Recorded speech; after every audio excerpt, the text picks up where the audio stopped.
Hi guys and welcome to Salim's Kitchen. In today's video, I will show you how to make beautiful samosas like these for beginners and how to make your very own mixed masala recipe, which we will be using for the filling or stuffing. This masala recipe can be used for all curries and biryani. Let's start by making the mixed masala recipe. This recipe is a mild mix.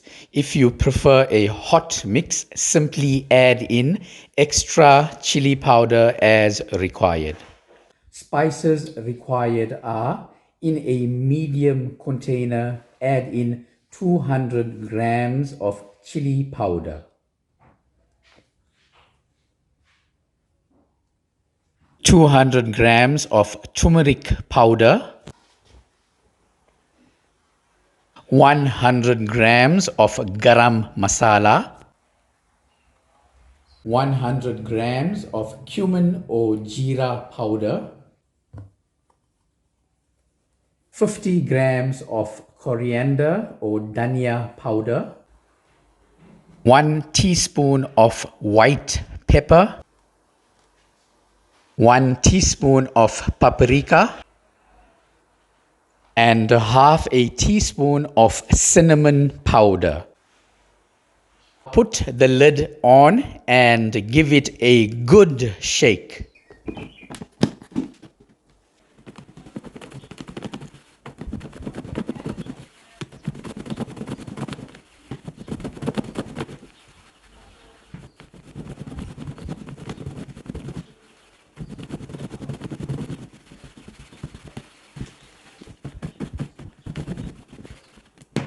So there you have it guys, your very own mixed masala.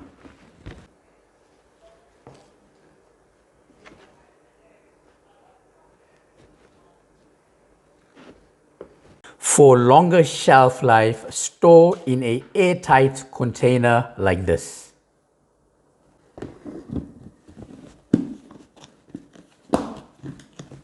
Now let's start our samosa making for beginners. Now there are 4 steps to samosa making. Step 1, the filling or stuffing. Step 2, the pastry. Step 3, the folding. And step 4, the frying. So let's start with step 1, the filling or stuffing. The best way to make your filling or stuffing is start with your prep work first. Now, instead of finely dicing 2 medium onions, use a grater and grate them. I know it's not easy to finely dice onions, so grating it will save you all the hassle. 4 medium onions grated.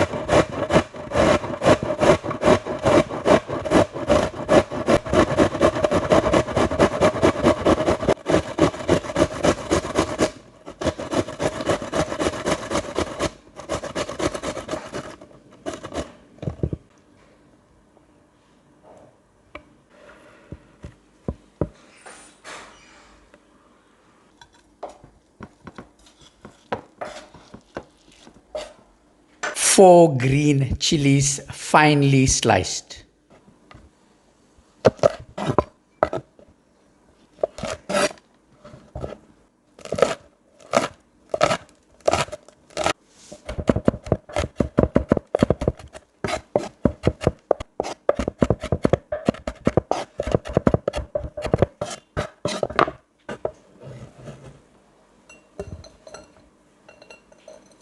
Four stems of spring onion finely sliced.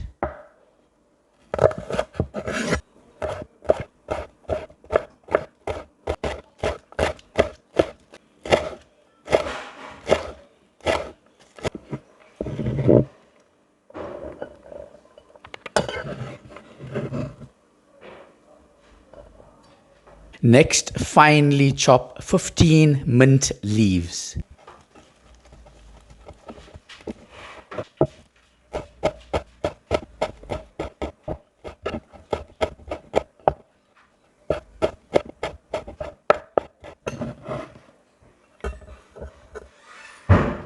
And one bunch of fresh coriander or dhania finely chopped.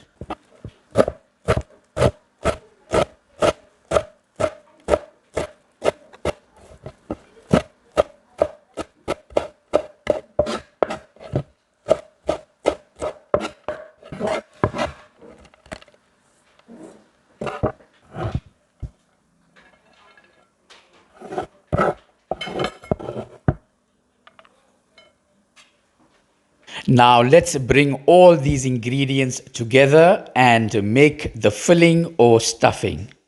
Heat your pan on medium to high heat, and when your pan is hot, add in 2 tablespoons of vegetable oil.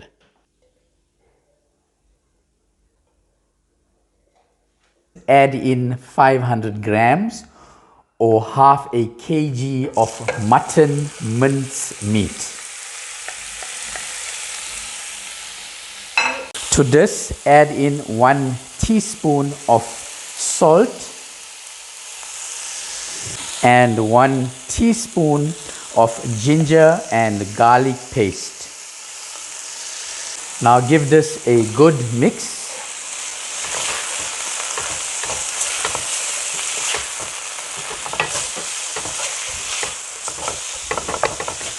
Once you have mixed it well, allow the mince to cook for 6 to 8 minutes or once all the water dries out. And once your mince starts cooking, use the back of your spoon and break it down into smaller pieces like this.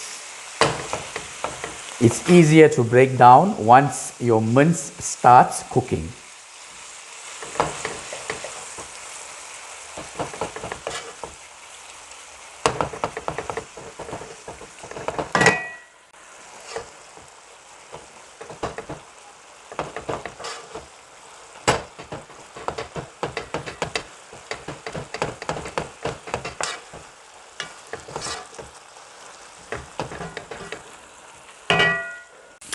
After 8 minutes, or once all the water has dried out like this here, and your mince has all been broken down into smaller pieces like this, now add in our very own mixed masala. We're going to add in 1 heaped teaspoon of our very own mixed masala. Now give this a good mix.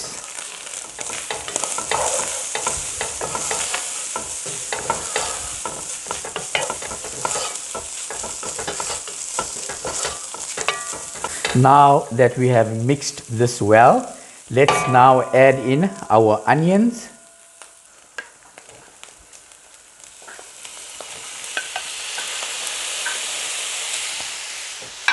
Give this a good mix.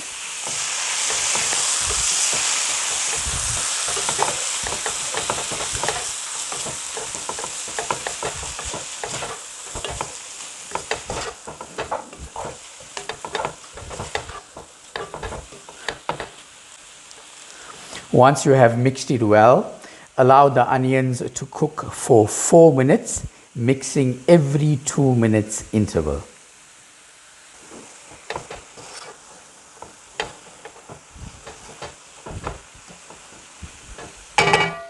After 4 minutes of cooking the onions, give it one more mix.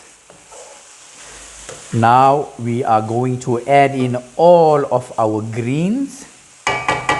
We'll start with the chilies first, the mint, the spring onion, and the coriander.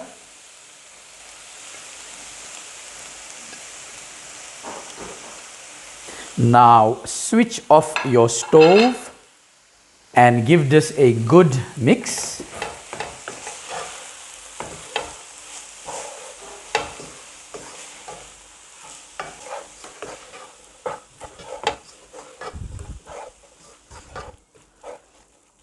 Allow the pan to sit on the heat for 2 minutes, and then we will mix it one more time. And after the final 2 minutes, give it one more mix.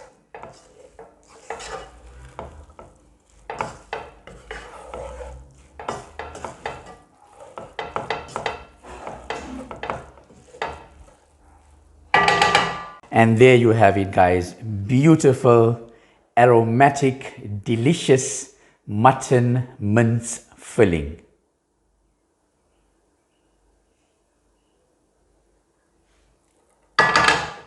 Now let's move on to step 2, the pastry. I am going to be very detailed in the pastry making because this is the most difficult step. In a medium-sized mixing bowl, add in 3 cups of all-purpose wheat flour.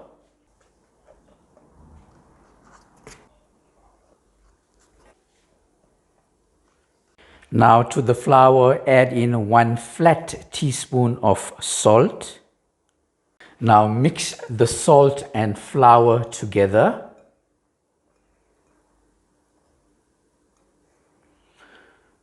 Once you have mixed it together, form a well by moving all the flour to the side.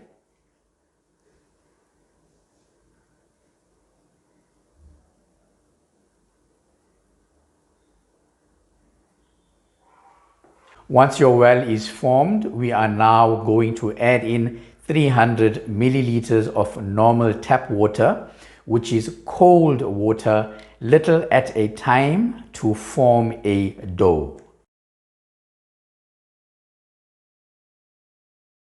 The trick to forming your dough is bringing the flour and water together. Use your fingers and push the flour to the water and gently mix it without pressing.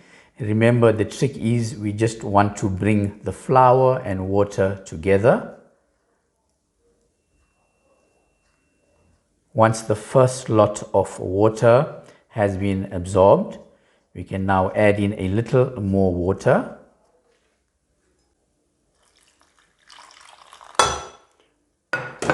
And do the same thing. Just bring the flour and water together. Remember, do not press.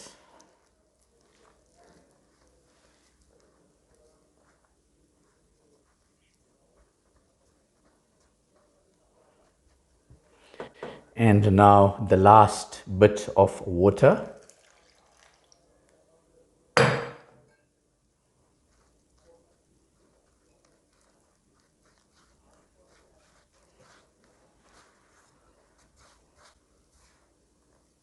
As you can see, I am not pressing.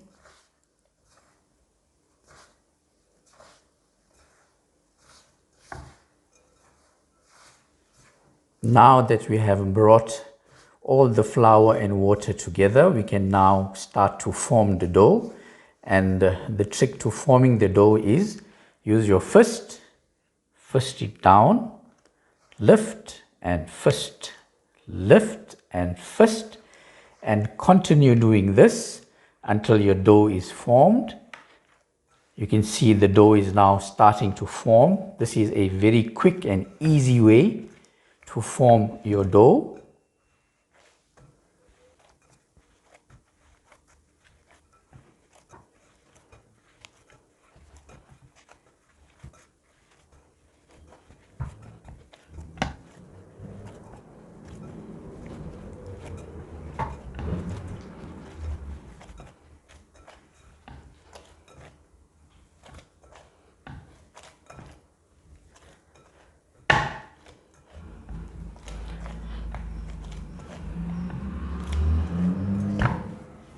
Once your dough has been formed, cover it and let it rest for 15 minutes. After 15 minutes of resting the dough, we are now going to knead our dough for 1 minute. Place your dough onto your work board. Use your fist to tear the dough open like this. And then bring the dough back together. and then tear it open again and bring it together and continue doing this.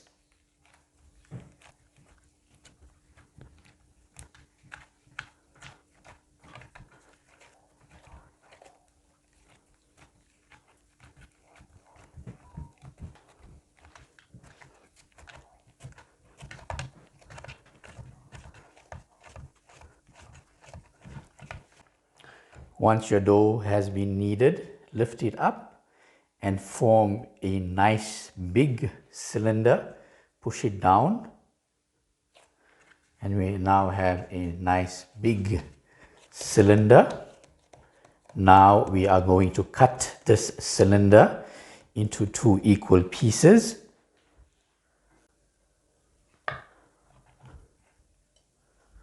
Now roll each half into a long cylinder.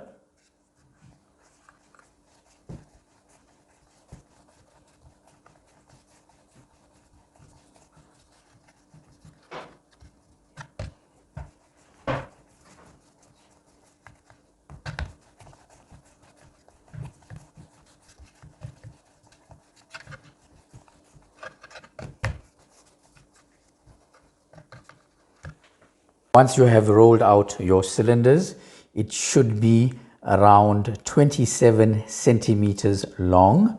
Now let's cut out 6 centimeters size pieces.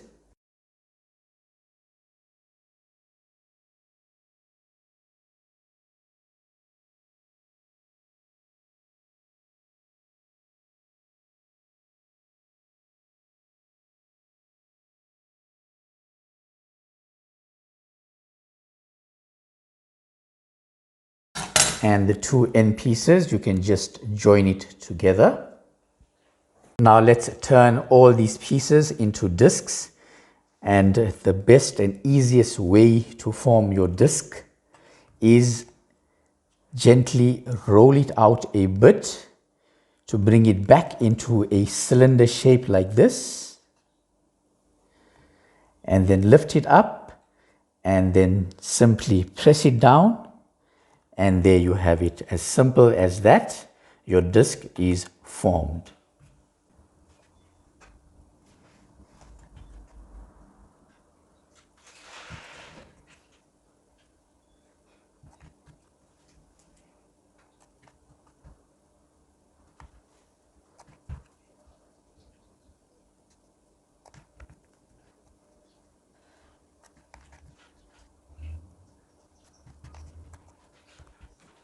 Now let's roll out the discs into saucer size rotis.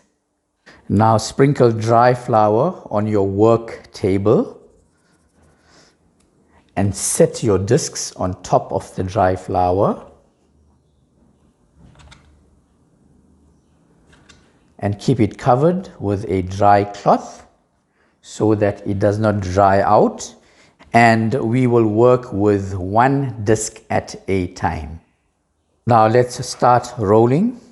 Use your fingers and press out your disc a bit on both sides.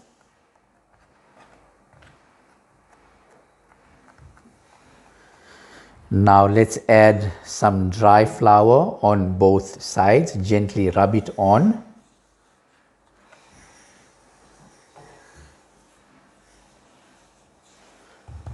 Now take your rolling pin and apply some dry flour on your rolling pin.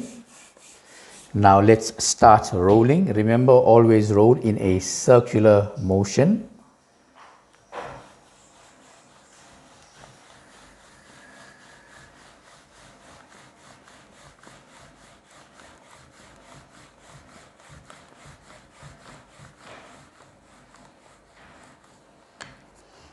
And there you have it. Our first roti is rolled out. Once your roti has been rolled out, again apply dry flour on your work table and set your roti on top of the dry flour.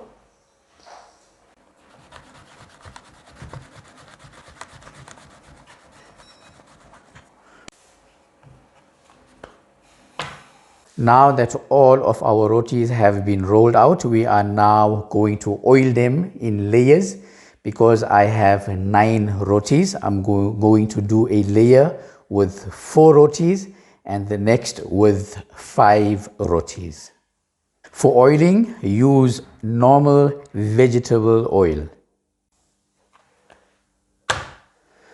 Now you can use a brush or you can use your fingers to oil, like how I am oiling.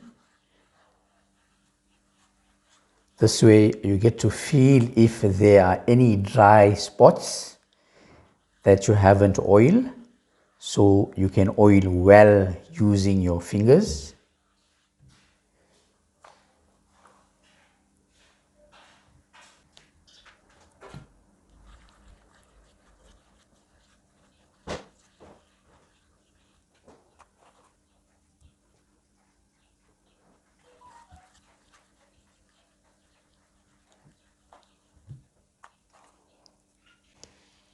Now this is the first stack of rotis that are oiled. This is the layer of 4 rotis. Again, set it aside on top of the dry flour on your work table.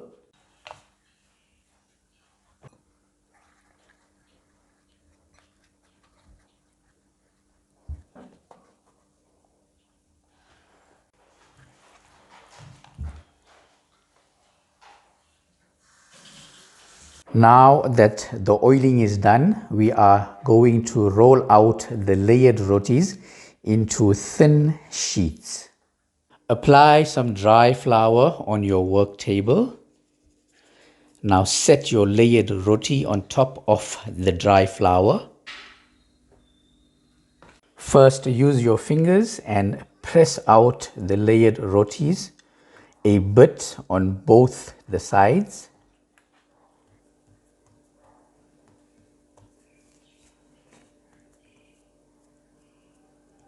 This way you are setting the rotis before you start rolling.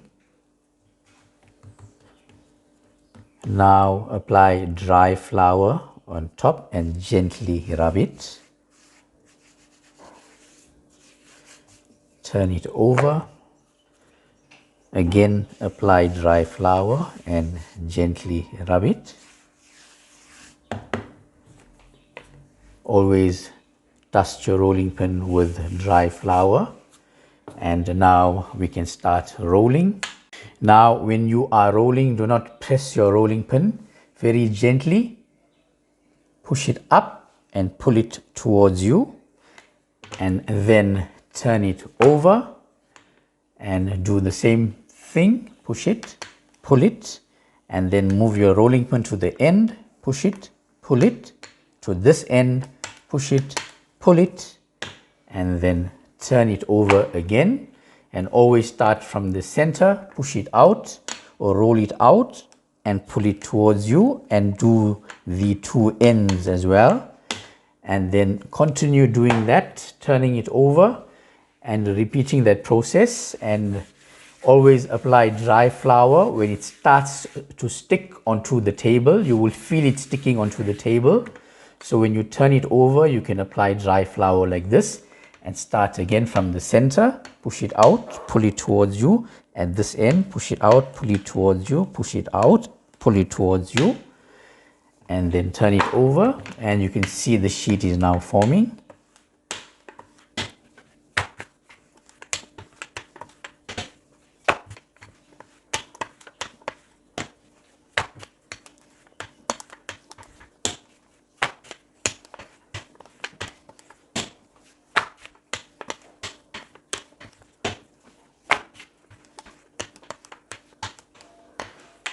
And there you have it, guys. The sheet has now been rolled out. Now we are going to cut it into strips.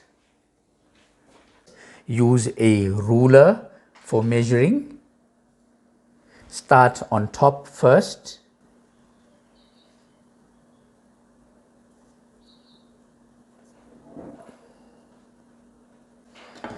And then do your marking at the bottom.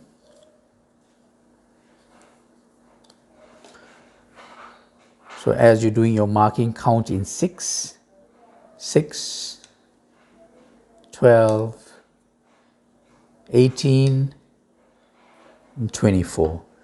Now let's cut out the strips by joining the top mark to the bottom mark, and let's now cut out the strips. Let's do the next one from the top mark to the bottom mark. If your strips are a bit long and if the ruler is short, centralize your ruler a bit and then cut it out.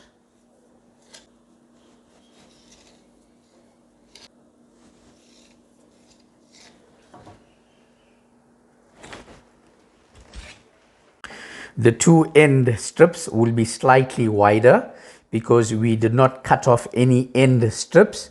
This way there will be no wastage.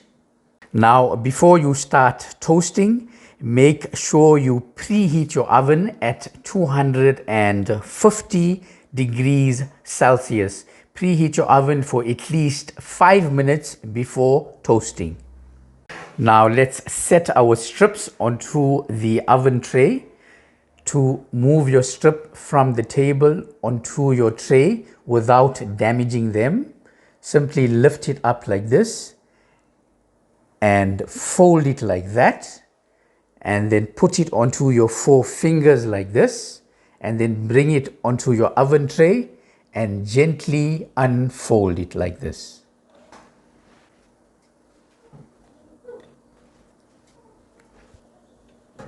We are going to toast it for 3 minutes on the first side, then turn it over, and we are going to toast it for another 20 seconds.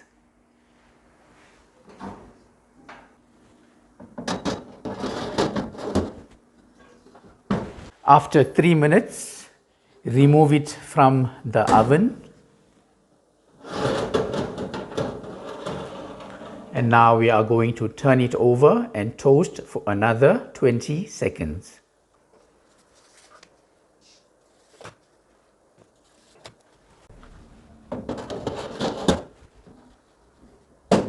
And after 20 seconds, the pastry is now ready. Now let's remove them and separate them. You can see how beautiful they look. It's always best to separate them whilst it is still hot. And you can see how easy it separates. Look at that, guys. Beautiful samosa pastry.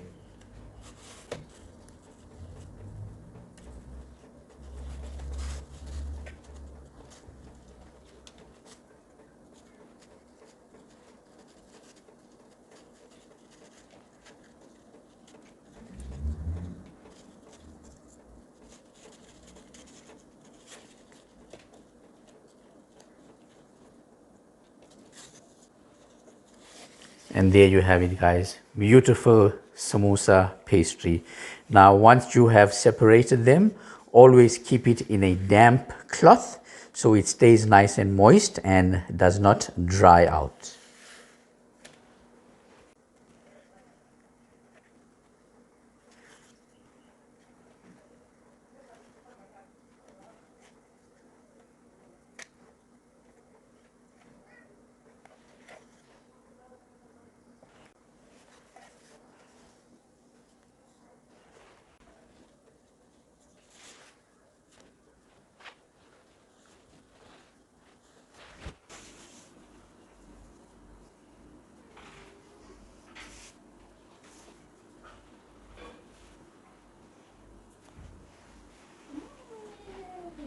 Now let's move on to step 3, the filling. First, let's make the glue for sticking the samosas in a small mixing bowl. Add in 3 tablespoons of flour. Now add water as required and form a nice thick paste.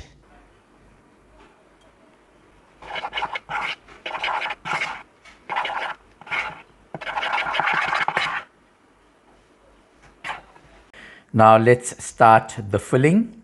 The first thing you need to do is form a pocket.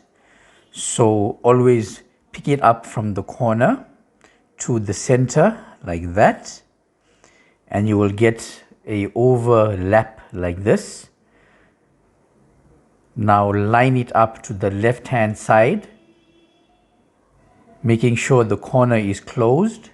Making sure the corner is closed, you line it up like that, and that overlap there is for holding the pocket so that it does not open with your thumb like that, and then use your index finger and then you open the pocket. Now you can add in your filling.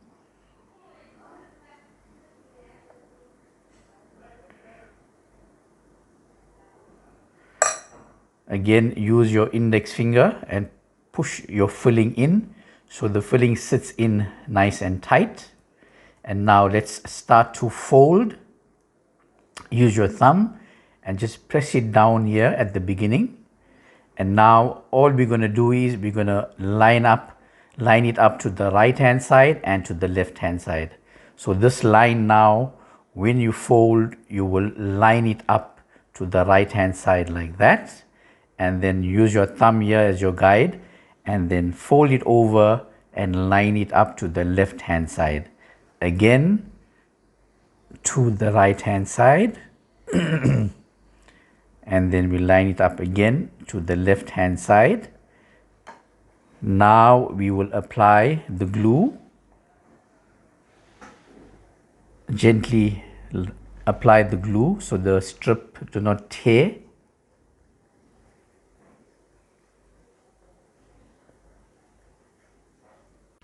Now let's complete the folding.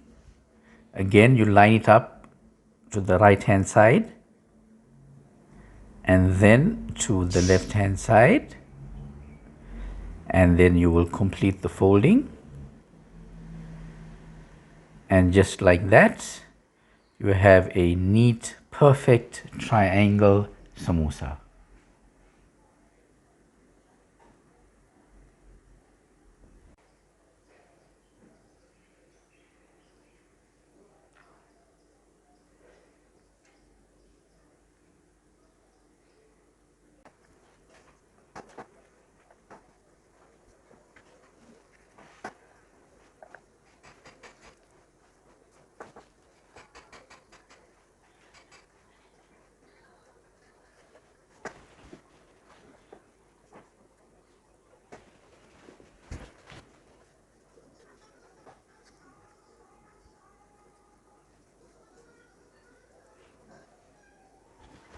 So there you have it, guys. Beautiful mutton mince meat samosas, all filled and folded and ready for frying.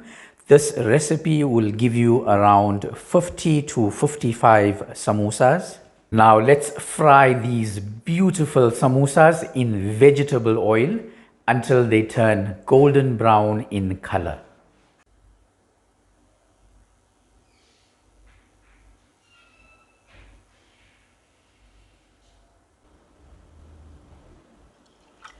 You can shallow fry your samosas on medium heat, turning them every 15 to 20 seconds until they turn golden brown on both sides.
So there you have it, guys. Beautiful mutton mince meat samosas. Please be sure to give this recipe a try. And please do not forget to like, share, and subscribe. Until my next video, stay blessed, stay safe, and peace out.